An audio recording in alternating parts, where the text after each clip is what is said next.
மெஜாரிட்டியா தாவேக்கா வரக்கூடாது, வந்துச்சுன்னா அவங்க ரூல் பண்ண முடியாது, அதனால அவங்க நினைச்சு ஒண்ணு பண்ணாங்க. ஆனா நான் போட்டது விசிலுக்கு, ஆதவர்ஜுனா கிடையாது. ஆதவர்ஜுனாவுடைய பேக்ரவுண்ட் எடுத்து பார்த்தீங்கன்னா இருக்கிறதுலயே 1ஆம் நம்பர் தீய சக்தி அவன் தான். நீங்க வந்து டிஎம்கே இந்த தப்புலாம் பண்ணிருக்குன்னு சொல்றீங்க. இப்ப நான் வந்து தாவேக்கா இப்படி எல்லாம் பண்ணுதுன்னு நான் சொல்றேன்ல, என்னுடைய போஸ்டா நான் போடுறேன். நீங்க உங்களுடைய கருத்தை நீங்க போஸ்டா போடுங்க. பிரஸ்ஸை மீட் பண்றதுக்கு பயப்படுறீங்க அப்படின்னா நீங்க என்ன பேசணும்னு உங்களுக்கு ஸ்கிரிப்ட் வந்து நீங்க பேச முடியும். நாக்பூர்ல இருந்து மோடி அதான் பண்ணுவாங்க, ஸ்கிரிப்ட் வந்தால் தான் பேசுவாப்புல. விஜயும் அதான் பண்றாப்புல. So same ideology. திரு விஜய் அவர்கள் மேல உண்மையான பாசம் வச்சிருக்கிற தாவேக்கா தொண்டர்கள் இல்ல விஜயுடைய ரசிகர்கள் நம்ம அண்ணன் ஏன் இப்படி நடந்துக்கிறாருன்னு இதுவரைக்கும் யோசிச்சிருக்காங்க. தூத்துக்குடி திருநெல்வேலி வெள்ளம் வந்துச்சுல, இயற்கை பேரிடருக்கு கண்டிப்பா வரணும். அப்போ கூட வராத மத்திய 7 பேர் கொண்ட குழு கரூருக்கு மட்டும் ஏன் வந்துச்சு? பிஜேபிக்காரன் ஒரு விஷயத்த சரின்னு சொன்னா 100 வாட்டி யோசிக்கணும். ஏன்னா அவன் ஒத்துக்கவே மாட்டான் அவனுக்கு சாதகம் இல்லாத விஷயத்த. அவன் சரின்னு சொன்னானா அந்த விஷயத்துல அவனுக்கு எவ்வளவு சாதகம் இருக்குன்னு அர்த்தம். இந்த சோசியல் மீடியா மூலியமாவே அவங்களுடைய ரசிகர்களை வந்து மலுமட்டை ஆக்கி வச்சிருந்தாங்க. ஆக்சுவலா விஜய்க்கு விழுந்த ஓட்டு 65 லட்சம், 1.25 கோடியா மாத்தினது நான் எழுதி தரேன். இது பிஜேபியுடைய உள்விளையாட்டால ஜெயலலிதா அவங்க இருக்கும் போதே வந்து கொளத்தூர்ல தோற்காத ஸ்டாலின் கொளத்தூர்ல மட்டும் பேலட் முறையில ரீஎலெக்ஷன் வைக்க சொல்லுங்க. ஏன்னா ஒரே தொகுதி ஒரே நாள்ல முடிஞ்சிடும். அன்னைக்கு கவுண்ட் பண்ணிடலாம். பார்க்கலாம். விஜய் மெஜாரிட்டியில வின் பண்ணிருக்கணும். அது மெஜாரிட்டியில வின் அதான் வரேன். ஆக்சுவலா பிஜேபியுடைய ஸ்கிரிப்டே வேற. ஓகேங்களா? 60 இப்போ வந்திருக்குல்ல ஏடிஎம்கே ஒரு சீட்டு. ஆமா, அதுல வந்து 7 சீட் அதிகம் தான் அவங்க பிளான் பண்ணுது. இந்த பக்கம் தாவேக்காவுடைய, அதாவது இவங்களுடைய கூட்டணி ஒன்று, தாவேக்காவுடைய இருக்கு இல்லைங்களா, அதுவும் இதுவும் சேர்த்தா 120 வரதை தான் பிளான். அதுதான் ஆக்சஸ் இந்தியா சொன்னது 120. ஓகே, மெஜாரிட்டியா தாவேக்கா வரக்கூடாது, வந்துச்சுன்னா அவங்க ரூல் பண்ண முடியாது. ஓகே, அதனால அவங்க நினைச்சு ஒன்று பண்ணாங்க. ஆனா அவங்களே எதிர்பார்க்காம நான் கேட்டேன் நிறைய பேர்கிட்ட, எது இல்லை புதுசா நிற்கிறாரு, அட்லீஸ்ட் அவர் சிஎம் ஆகலனாலும் ஏதோ கொஞ்சமாச்சும் ஓட்டு வாங்கட்டமேன்னு போட்டவங்க தான். இது நிறைய பேர் சொன்னாங்க. ஓகே, சரிங்களா? சரி, நீங்க வந்து ஆதவர்ஜுனாக்கு, நான் ஆதவர்ஜுனாக்கு எங்க ஓட்டு போட்டேன்? நான் போட்டது விசிலுக்கு. நல்லா புரிஞ்சுக்கங்க, விசிலுக்கு. நான் போட்டது விசிலுக்கு, ஆதவர்ஜுனா கிடையாது. ஆதவர்ஜுனாவுடைய பேக்ரவுண்ட் எடுத்து பார்த்தீங்கன்னா இருக்கிறதுலயே 1ஆம் நம்பர் தீய சக்தி அவன் தான். கண்டிப்பா. ஓகேவா? அவனை மாதிரி ஒரு தீய சக்தி நீங்க யாருமே பார்க்க முடியாது. ஏன்னா அவன் அவ்வளோ பெரிய ஃப்ராடு, அவன் அவ்வளோ பெரிய திருட்டு பையன் அவன். ஏன்னா நான் இது ஏன் இவ்வளோ கோபமா சொல்றேன் அப்படின்னா, அவன் ரொம்ப ஈஸியா போய் பேசிடுவான். அவங்கிட்ட வந்து முந்தா நேற்று வந்து ப்ரெஸ் வந்து கேட்குறாங்க, சார் இந்த மாதிரி நீங்கள் ஒரு திட்டம்லாம் அறிவிச்சிருக்கீங்க, நீங்கள் அதை இம்ப்ளிமெண்ட் பண்ணுறதுக்கு எத்தனை வருஷம் ஆகும்னு கேட்கும்போது, கொளத்தூரில் பார்த்தீங்களா அவன் அப்படியே பிளேட்டை மாத்துறான். இதுதான் வந்து தாவேக்காவுக்கு சப்போர்ட் பண்ணுறவங்க எல்லாம் பண்ணுறது தான். இப்போது நான் வந்து ஒரு போஸ்ட்டில் இந்த மாதிரி இது ஏன் இப்படி பண்ணுறீங்க அப்படின்னு கேட்கும்போது, ஏன் அது அவங்க பண்ணலையா அப்படின்னு கேட்குறாங்க. அது பதிலே கிடையாது. இப்போ ஏதாவது ஒரு இன்டர்வியூ போகிறாங்கன்னு வச்சுக்கோங்களேன், ஓகே உங்களை பற்றி சொல்லுங்க அப்படின்னு கேட்குறாங்கன்னு வச்சுக்கோங்க ஹெச்ஆர், ஏன் உங்களை பற்றி நீங்கள் சொல்லுங்களேன் அப்படின்னு சொன்னால் வேலை கொடுப்பாங்க? முடியாது. இது அவங்களுக்கு புரியல. சரி, இப்போ இப்போ நாம் வந்து இப்போ நான் எனக்குமே நிறைய பேர் தாவேக்காக்கோ ஏடிஎம்கேக்கோ பிஜேபிக்கோ போஸ்டெல்லாம் வரும், ஃபீடு பார்ப்பேன், நான் படிப்பேன். சரி, ஓகே, அதாவது அவங்களுடைய கருத்தை அவங்க போடுறாங்க. சரி, என் கருத்தை தான் அவங்க போடணுன்ற அவசியமே கிடையாது. எல்லாருக்குமே ஒரு கருத்து இருக்கு. அந்த கருத்துல எனக்கு வேறுபாடு இருக்குன்னா அந்த வேறுபாட்டுடைய ரீசன் என்னன்றதை நான் கண்டுபிடிக்கணும். கண்டிப்பா. ஓகேங்களா? அந்த வேறுபாட்டுக்கான ஃபேக்ட் என்கிட்ட இருந்ததுன்னா நான் ஃபேக்சுவலா அதுக்கு ரிப்ளை பண்ணணும். என்கிட்ட ஃபேக்ட் இல்லையா, ஒத்திட்டு நான் இருக்கணும். இதுதான் வந்து 50 வருஷமா திராவிட இயக்கம் எனக்கு கொடுத்த அறிவு. புரியுது. இந்த அறிவு வந்து டிவிக்கேல இருக்கிறவங்களுக்கு இல்ல, அது வந்துடக்கூடாதுன்றதுக்காக தான் பிஜேபி. ஆமா, அதாவது இந்த உண்மையா சொல்லணும்னா அவங்க எல்லாருக்குமே அது இருக்கு. அதை மழுக்கிற ஹிப்னாட்டிசம் தான் வந்து விஜய் அப்படின்ற ஒரு பிம்பத்தை வச்சு அவங்க மழுப்புறாங்க. ஓகே, அவங்கள தப்பே நான் சொல்ல மாட்டேன். ஏன்னா நான் அந்த 3 நாளா ஸ்டடி பண்ணதுல நான் பார்த்த வரைக்குமே வந்து, டேய் என்ன அண்ணான்னு சொல்லி என்ன இது பண்ற நீ, என்ன எதிரியா பார்க்க மாத்துனது எது? அப்படின்னு பார்த்தீங்கன்னா, நான் வந்து தற்குறின்னு சொல்றது. சரி தப்பு தான். அப்படி நான் சொல்லியிருக்கக்கூடாது. ஆனாலும் உன்கிட்ட என் நம்பர் இருக்கு. நான் போட்ட போஸ்ட்டுக்கு நான் என்னண்ணா இப்படி போட்டேன். டைரக்டா ஃபோன் பண்ணி கேட்டு, என்னண்ணா வாங்கிட்டியா? அப்படின்னு கேட்கறது வேற. நீ என்ன ட்ரை பண்றன்னா, நான் உன்னை நோக்கி ஒரு கேள்வி வைக்கும்போது நீ என்ன அசிங்கப்படுத்தணும்னு நினைக்கிற பத்தியா? ஆமா.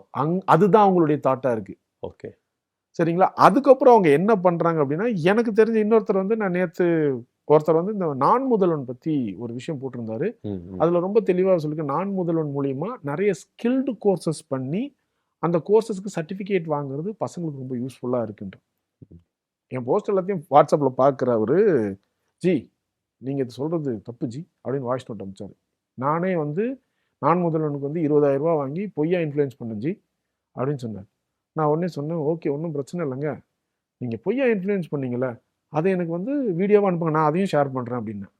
அந்த வாய்ஸ் நான் டெலிட் பண்ணிட்டு போயிட்டாப்புல. அதுக்கப்புறம் ஃபோன் பண்ணி ஒரு 1/2 மணி நேரம் பேசுறாரு. நான் ஒரே ஒரு கேள்வி தான் கேட்டேன். நீங்க வந்து டிஎம்கே இந்த தப்புலாம் பண்ணியிருக்குன்னு சொல்றீங்கல்ல, இப்போ நான் வந்து தாவேக்கா இப்படியெல்லாம் பண்ணுதுன்னு நான் சொல்றேன்ல, என்னுடைய போஸ்டா நான் போடுறேன்ல, நீங்க உங்களுடைய கருத்தை நீங்க போஸ்டா போடுங்களேன். இவங்க எப்படி தெரியுங்களா, இவங்களா போஸ்ட் இவங்களுடைய கருத்தை போட மாட்டாங்க. யாராச்சும் அவங்க கருத்தை வச்சா அதுல போயிட்டு ஃபேக்டே இல்லைனாலும் அதை வந்து இப்ப நம்ம வைக்கிற அப்படின்னா, நீ பெரிய யோகியம், நீ ஜெயிக்கல, நீ பொறாமையில பேசுற விஜய், நான் ஏன் விஜயை பார்த்து பொறாமை பண்ணும், எனக்கு புரியலையே. ஓகே.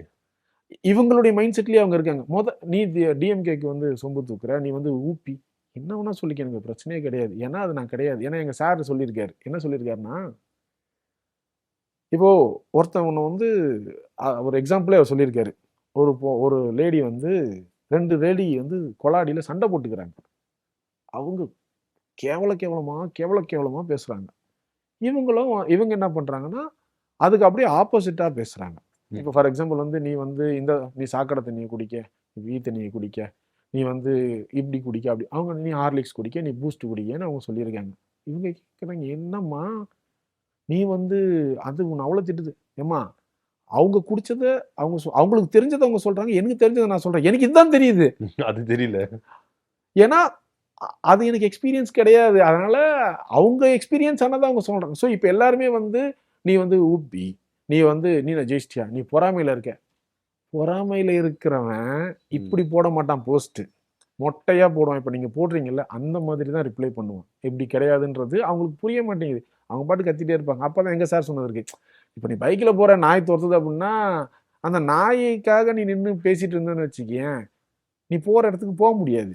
நீ பாட்டு போ, அந்த நாயை கொஞ்ச நேரத்துல வாய் வலிச்சுட்டு போயிடும். அதை ஃபாலோ பண்றது ஒரு லாஜிக்கா போயிருக்கு. ஓகே. சரி, நீ அவங்கள நாய் நான் சொல்ல, நான் எக்ஸாம்பிள் சொன்னேன். அவங்க அது உடனே அதுக்கு வேற இதுவாங்க. இந்த கரூர் சம்பவத்துக்கு வருவோம். கரூர் சம்பவம் வந்து நடக்குது, சரிங்களா, நடந்து முடியுது. இது எல்லாருமே வந்து இட்ஸ் பியோர் ஆக்சிடென்ட். இது யாருமே மறுக்கவே முடியாது. It's pure accident. அதுக்கு இவங்க காரணம் அவங்க காரணம்லாம் கிடையவே கிடையாது. எனக்கு எங்க ஒரு வருத்தம் வந்துச்சுன்னா, திரு விஜய் அவர்கள் அங்கதான் எனக்கு அவர் மேல இருந்த மிகப்பெரிய நம்பிக்கை போச்சு.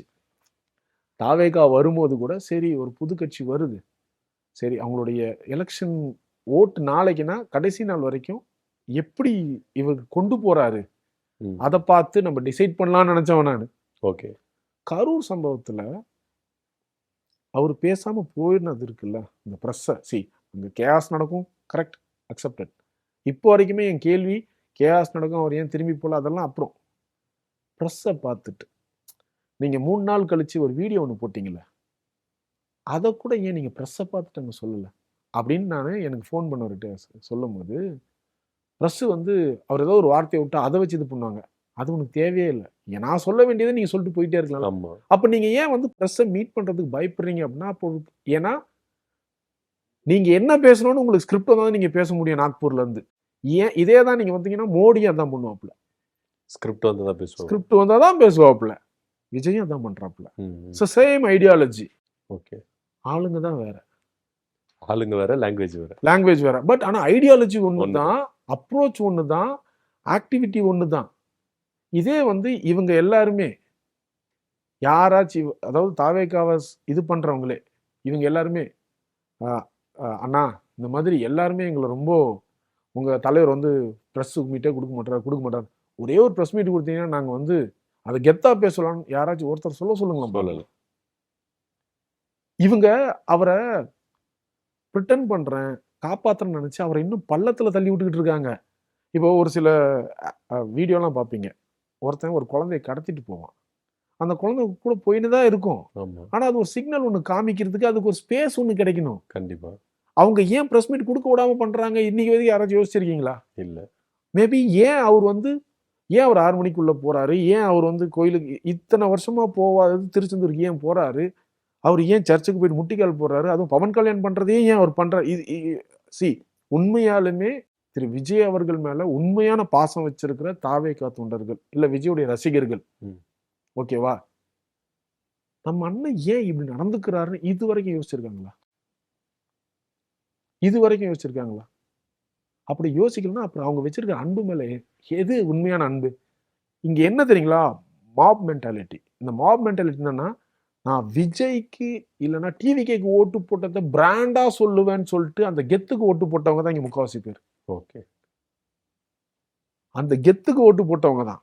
இல்லை நம்ம டிவிகேக்கு ஓட்டு போடலன்னு சொன்னா நம்ம இப்போ ஒரு படம் ஒன்று வரும், அந்த படம் நல்லா இருக்காதுன்னு வச்சுக்கோங்களேன், ஒரு 2-3 பேர் வந்து நல்லா இருக்குன்னு சொல்லிட்டாங்கன்னா அந்த 3 பேர் இருப்பாங்க, அதுல ஒருத்தரா நீங்க போகும்போது என்ன ஆகும்னா, இந்த 3 பேர் நல்லா இருக்குன்றாங்க, நாம நல்லா இல்லைன்னு சொன்னா நம்மள முட்டாள்னு சொல்லிடுவாங்களோன்ட்டு அதுக்காகவே நல்லா இருக்கு அந்த டைம்ல ஒருத்தன் வருவான். இப்ப 4 பேர் நல்லா இருக்கணும், ஆனா இந்த முதல்ல பேசின 3 பேருக்கு முன்னாடி ஒருத்தன் எவனாச்சும் ஒருத்தன் சொல்லியிருப்பான்ல, அதை வச்சுட்டு இவன் நல்லா இருக்குன்னு இருப்பான், இவனை பத்தி இவன் நல்லா இருக்குன்னு இருப்பான். இதுதான் இங்க நடக்கிற விஷயம். இப்ப அந்த 41 பேர் இறந்தாங்க, இவங்க கேட்பாங்க செந்தில் பாலாஜி எப்படி அங்க போனார்? அவருடைய தொகுதிடா, ஒரு தொகுதியில ஒரு துயரம் ஏற்பட்டால் அங்க அந்த தொகுதியுடைய எம்எல்ஏ இருக்கணும்ன்றது கான்ஸ்டிடியூஷனல் விஷயமா இருந்தாலும் ஒரு மாண்பு, அது ஒரு மாண்பு, ஒரு மனிதாபிமானம். அது அவங்களுக்கு புரியல. அப்புறம் அன்பில் மகேஷ் எப்படி வந்தார்? அவர் திருச்சிடா அவர் தொகுதி, 1.5 மணி நேரம் கார் அழுத்தினா வந்துரும்டா. சிஎம் எப்படி போனார்? இப்படியெல்லாம் கேட்டாங்கல்ல, அப்ப அவங்க ஏதோ பிளான் பண்ணிட்டாங்க. இவங்க என்ன சொல்றாங்கன்னா, போஸ்ட்மார்ட்டம் எப்படி 4 மணி நேரத்துல பண்ணாங்க? 4 மணி நேரத்துல எங்க பண்ணாங்க? 1 மணிக்கு ஆரம்பிச்சு அடுத்த நாள், அதாவது நைட்டு 1 மணிக்கு ஆரம்பிச்சு அடுத்த நாள் மதியம் 1 மணி வரைக்கும் 12 ஹவர்ஸ் 41 பாடி, ஓகேவா? அங்க ஆப்ரேட் பண்ண டாக்டர்ஸ் எல்லாம் லிஸ்ட் கவுண்ட் பாத்தீங்கன்னா, ஒரு டாக்டர் ஒருத்தரை பார்த்தாலுமே ஒரு போஸ்ட்மார்ட்டம் நீங்க யோசிச்சு பாருங்க. போஸ்ட்மார்ட்டம் ஒருத்தருக்கு 1 மணி நேரம் பண்ணாலுமே 24-25 இது அப்படியே நீங்க கணக்கு பண்ணி முடிஞ்சிருச்சு. இது அவங்க யோசிக்கல, ஏன்னா அவங்க ஃபேக்ட பாக்குறது இல்ல. திரு விஜய் என்ன சொல்றாரோ அதுதான். இதை சுப்ரீம் கோர்ட்டில கேட்டாங்க, 4 ஹவர்ஸ்ல எப்படி பண்ணாங்க. இவங்க டேட்டா கொடுத்ததுக்கு அப்புறம் சுப்ரீம் கோர்ட் அந்த பாயிண்டே கேட்கல. இவங்க என்ன பண்ண மாட்டேங்கிறாங்க, ஜட்ஜ் கோர்ட்ல என்ன கேஸ் நடந்திருக்கு, அது என்ன வாதம் வச்சாங்க, இவங்களுக்கு என்ன பதில் சொன்னாங்க, அதை எதுவுமே சொல்லவே இல்லை. இன்னொரு விஷயம் என்னன்னா, இவங்க கோர்ட்ல இங்கே சொல்லும் போது திமுகவுடைய சதி நீங்க பிரஸ் மீட் கொடுத்தவங்க ஏன் கோர்ட்ல சொல்லல. சோ இவங்க என்ன, இவங்களுடைய எய்ம் வந்து சட்டத்துக்கு தன்னை ப்ரூவ் பண்ணணும்ன்ற அவசியம் கிடையாது, மக்கள் கிட்ட வந்து வெறுப்பை கிரியேட் பண்ணணும். இப்ப இவங்க தியரி என்னன்னா, டிஎம்கே இப்படி பண்ணுச்சுன்றது இவங்க தியரி இல்ல. இப்ப நான் ஒரு தியரி யோசிச்சேன். தூத்துக்குடி திருநெல்வேலி வெள்ளம் வந்துச்சுல்ல, அப்பெல்லாம் வராத மத்திய குழு, எப்படி 7 பேர் கொண்ட குழு எப்படி எதுக்கு கரூர் சம்பவத்துக்கு அடுத்த நாளே வந்தாங்க.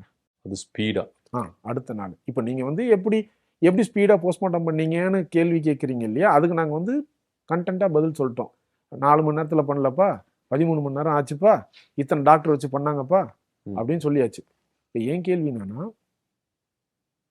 வெள்ளம் இயற்கை பேரிடருக்கு கண்டிப்பா வரணும், அப்போ கூட வராத மத்திய 7 பேர் கொண்ட குழு கரூருக்கு மட்டும் ஏன் வந்துச்சு? அடுத்த 2வது நாளே வந்து ஒரு மாநாட்டில் அதிமுக எடப்பாடி டிவிக்கு நமக்கு சேர்ந்துருச்சு, இந்த மாதிரி பிள்ளையார் சொல்லி போட்டாங்க, இந்த மாதிரி திமுக செஞ்ச சதியில தான் கரூர் சம்பவம் நடந்துச்சுன்னு அவரும் ஏன் பேசணும்? அண்ணாமலை ஏன் ஒரு ஒரு கான்ஸ்பிரசி தியரி கிரியேட் பண்ணோம். என்னன்னா அவங்க அந்த தியரி இங்க ஒன்று நடந்துருச்சு, இட்ஸ் அன் ஆக்சிடென்ட். இது இப்போ நான் கேட்குறேன், செந்தில் பாலாஜி வந்ததை வச்சு நீங்க கான்ஸ்பிரசி தியரி கிரியேட் பண்ணி, இப்போ நான் கிரியேட் பண்றேன். டெல்லியிலேருந்து வந்தாங்கல்ல, ஏன் ஆளுங்கட்சிக்கு கெட்ட பேர் உண்டாக்கணுன்றதுக்காக பிஜேபியும் ஏடிஎம்கேவும் சேர்ந்து இந்த சம்பவத்தை பண்ணிட்டு அதை டிஎம்கே மேல பழி போடுறதுக்கு ட்ரை பண்ணிருக்கூடாது? கொஸ்டின் பண்ணலாம். இவ்வளோ பண்ணவங்க ஏன்னா பிஜேபியில் இருக்கவங்க எல்லாருமே அதுக்கு டிஎம்கே எதிர்த்து இதுக்கு சப்போர்ட் பண்றாங்கன்னும் போது ஒன்றும் இல்லை பிரதர், எங்களுக்கு ஒரு சேயிங் இருக்கு, பிஜேபிக்காரன் ஒரு விஷயத்த சரின்னு சொன்னா 100 வாட்டி யோசிக்கணும். கண்டிப்பா. ஏன்னா அவன் ஒத்துக்கவே மாட்டான் அவனுக்கு சாதகம் இல்லாத விஷயத்த. அவன் சரின்னு சொன்னானா அந்த விஷயத்துல அவனுக்கு எவ்வளோ சாதகம் இருக்குன்னு அர்த்தம். இதுதான் வந்து பாயிண்ட். ஸோ இது என்னுடைய கரூர் விஷயம். ஸோ இதை பற்றி அவர் பேசலை. 3 நாள் கழிச்சு வீடியோ போடுறாரு. அந்த வீடியோக்கு முன்னாடி குருமூர்த்தி உள்ள போறாரு. குருமூர்த்தி கிட்ட இருந்து வரதை அப்படியே பேசுறாரு. அப்போ கூட அவரு ஒரு குற்ற உணர்ச்சியோட இத்தனை பேர் செத்துட்டாங்க என்னை தேடி வந்தவங்கன்றது இல்லாம ஒரு ஹீரோயிசம் தான் அவர் கிரியேட் பண்றாரு. அவர் என்னன்னா, நீங்க hero sir hero sir hero sir, உங்களை எல்லாருமே ஹீரோவை தான் பார்க்குறாங்க, ஹீரோவை தான் பார்க்குறாங்க, சர்க்கார் படம் சர்க்கார் படம் சர்க்கார் படம் சொல்லியே அவங்கள வந்து இந்த இந்த இந்த சோசியல் மீடியா மூலியமாவே அவங்களுடைய ரசிகர்களை வந்து மலுமட்டை ஆக்கி வச்சிருந்தாங்க. ஓகே, இதை பண்ணாங்களா? ஸோ இதுக்கப்புறம் மற்ற மீட்டிங்ல சரி ஓகே கேட்டால் போலீஸ் எனக்கு பர்மிஷன் கொடுக்கல, நான் போய் பார்க்கலன்னாங்க. ஆனால் இவர் வந்து பர்மிஷன் இல்லாமல் கல்யாணத்துக்குலாம் போவார். இதெல்லாம் என்னுடைய கேள்வியாக வருது இல்லை? இந்த கேள்விக்கு நம்ம கேட்டோம்னு வச்சுக்கோங்களேன், ஏன் அவங்க இது பண்ணலையா அவங்க இது பண்ணலையா? டேய் நீங்க தான்டா மாற்றம்னு சொல்றீங்க. மாற்றத்தை சொல்லுங்க. அந்த மாற்றம்னா என்னன்னா, அந்த கட்சி இந்த தப்பு பண்ணிச்சிருந்தா மாற்றம் கேட்குறீங்க, உன் கட்சிக்காரங்களும் அதே தப்பு பண்ணும் போது அவங்க பண்ணலையான்னு கேட்குறியே, இதுதான் மாற்றமா நீங்க கேள்வி வருது. சரி நீ வந்து நான் இப்போ வந்து பார்க்குறேன், இல்லைங்க அவர் வந்து இந்த மாதிரிங்க இந்த ரீசனுக்கு இப்போ நானே வந்து இப்போ ஏதாவது ஒரு போஸ்ட்டில் வந்து பார்க்குறேன், இப்போது டிஎம்கேவியோ இல்லை ஏடிஎம்கேவியோ ஏதாவது ஒரு விஷயம் சொல்கிறாங்கன்னு வச்சுக்கோங்களேன், எனக்கு அந்த விஷயம் தப்புன்னு பட்டுச்சு அப்படின்னா நான் ஃபேக்டோட பிரதர் இல்லை பிரதர் தப்பு இதுதான் உண்மை அப்படின்னு கொடுப்பேன். இதே நான் ஒரு விஷயத்த போடுறேன் அப்படின்னும் போது எனக்கு யாராச்சும் இல்லை பிரதர் அது ஃபேக்ட் இல்லை இதுதான் ஃபேக்ட்னு சொல்லும்போது அதை நானும் அக்செப்ட் பண்ணியிருக்கேன். இதுதான் வந்து நாம் இங்கே வந்து இவங்க என்ன பண்ணுறாங்கன்னா, என்னுடைய கருத்தை நான் போடுறேன் அப்படின்னா நீ ஏன் அப்போ இதை பற்றி பேசலை, நீ ஏன் இப்போ அதை பற்றி பேசலை, டேய் நான் என்ன பேசணுன்றது இதுதான் வந்து பிஜேபியுடைய மைண்ட் செட்டு. என்னன்னா நீ ஏன் இதை பேசுற, அப்பனா நீ இதையும் பேசணும். அதாவது நீ பேசணும்னு நினைக்கிறது என்ன பேச வைக்காத, நான் பேசுறத ஏன் பேசுறேன்னு கேட்காத. உனக்கு பாயிண்ட் இருந்தா நான் பேசுனது தப்புன்னு எனக்கு ப்ரூவ் பண்ணு, கண்டிப்பா நான் அதை சரி பண்ணிக்கிறேன். அதை விட்டுட்டு நீ இதை பேசாதன்னு சொல்லாத. ஓகே, அதை தான் பிஜேபி என்ன பண்ணுதோ அதுதான் தாவேகா பண்ணுது. ஸோ இது வந்து ஒட்டுமொத்தமா இன்னைக்கு ஆக்சுவலா விஜய்க்கு விழுந்த ஓட்டு 65 லட்சம் தான். ஓகே, மிஷின் மேனிப்புலேட் பண்ணி ஓகேங்களா, அது 1.5 கோடியா மாதிரி 1.25 கோடியா மாத்தினது நான் எழுதி தரேன்.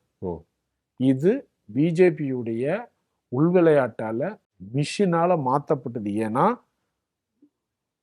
நம்ம ஜெயலலிதா அவங்க இருக்கும் போதே வந்து கொளத்தூர்ல தோக்காத ஸ்டாலின், நீங்க யோசிச்சு பாருங்களேன், it's not a coincident, it's a pre planned execution. Mamata, Pinarayi Vijayan, Stalin இவங்க 3 பேரும் என்டிஏக்கு மெயின், என்டிஏக்கு அகெயின்ஸ்ட், இந்தியாவுக்கு மெயின். ஓகேங்களா? இப்போ இவங்கள நீங்க வந்து மாரலா உடைக்கணும். ஓகேவா? மாரலா உடைக்கணும். அப்படி உடைக்கணும்னா அவங்களுடைய கோட்டைகளை உடைக்கணும். ஏன்னா எழுதி தரம் பிரதர், ஆத ஒரிஜினலுக்குலாம் 10,000 ஓட்டுங்களுக்கு வந்துருக்காது. விஎஸ் பாபுக்கு 5,000 ஓட்டுங்களுக்கு வந்துருக்காது.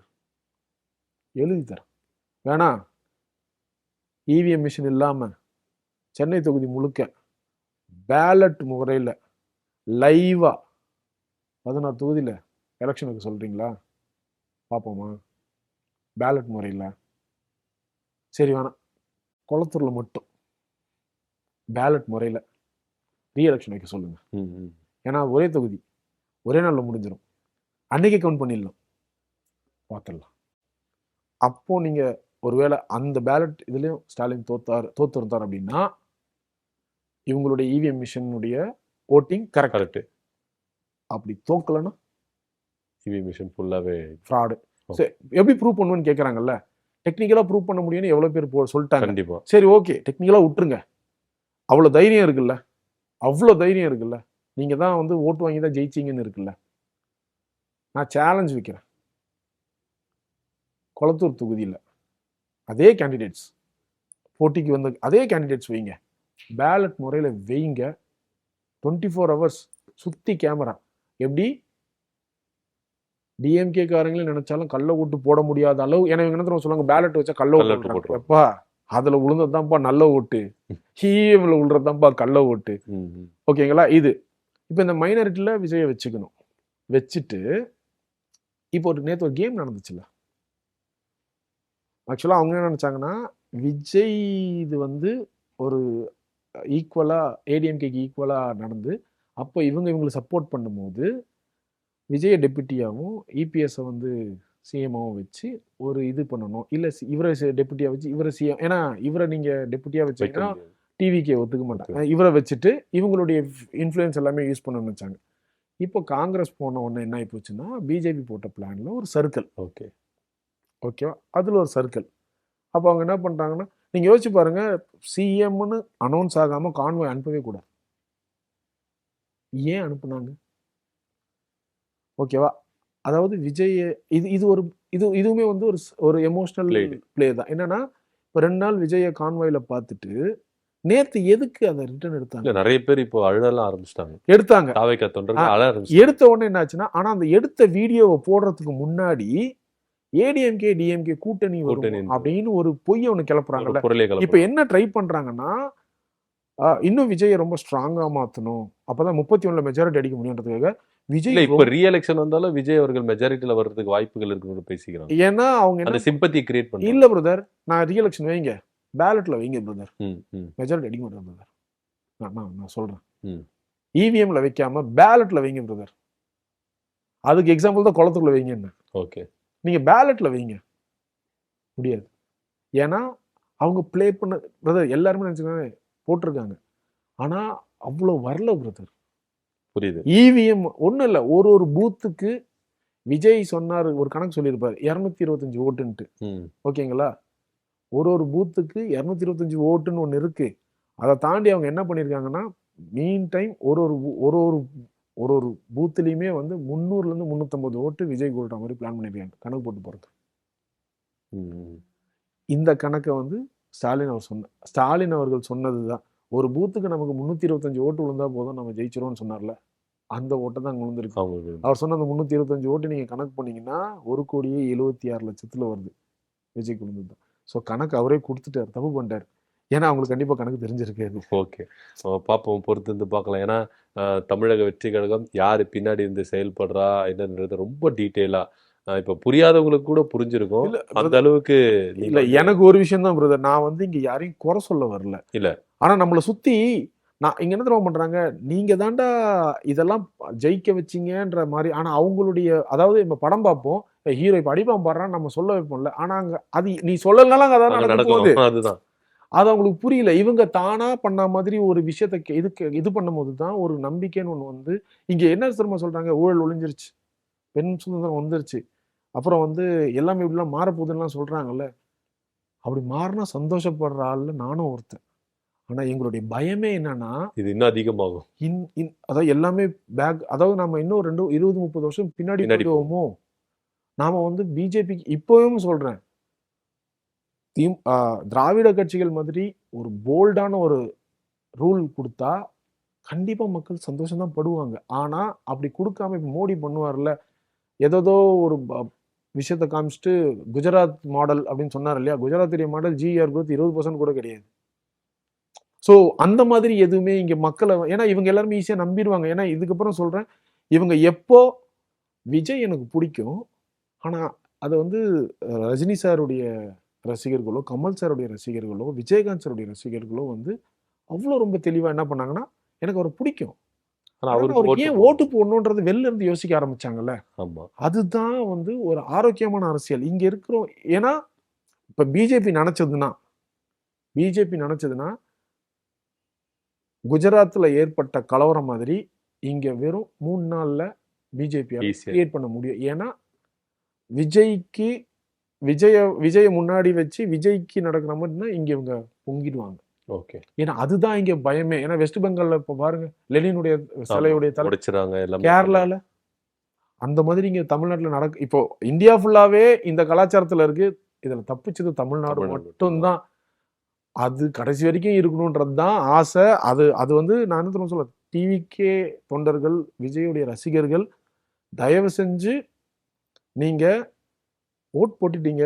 அவர் தான் வந்து சிஎம்மா நிற்பாரு, அவர் தான் சிஎம் ஆவார், உங்களுடைய ஆசைலாம் நிறைவேறும். ஆனா அதுக்கப்புறமும் தயவு செஞ்சு நீங்க ஒருத்தவங்களை ஒரு விஷயத்த அதாவது அலசி ஆராய்ஞ்சு எது உண்மை எது பொய்ன்றத தெரிஞ்சுட்டு அதுபடி நடந்தீங்கன்னா நம்ம மட்டும் இல்லை. அதாவது இன்னைக்கு நீங்க போட்டிருக்க ஓட்டு இருக்குல்ல, இப்போ நாம இன்னைக்கு போடுற ஓட்டு இன்னைக்கு கிடையாது, ஜென்ரேஷனுக்கு, அடுத்த ஜென்ரேஷனுக்கு நாம விதைக்கிற விதை. ஏன்னா நாம இன்னைக்கு நிம்மதியா இருக்கோம்னா ஒரு 10 வருஷத்துக்கு முன்னாடி போட்ட விதை தான் இன்னைக்கு நம்ம நிம்மதியா இருக்கோன்றது அவங்களுக்கு புரியணும். ஸோ எலெக்ஷன் என்றதை விட நம்ம யாரை சூஸ் பண்றோன்றது ரொம்ப முக்கியம். ரொம்ப நன்றி சார். நன்றி.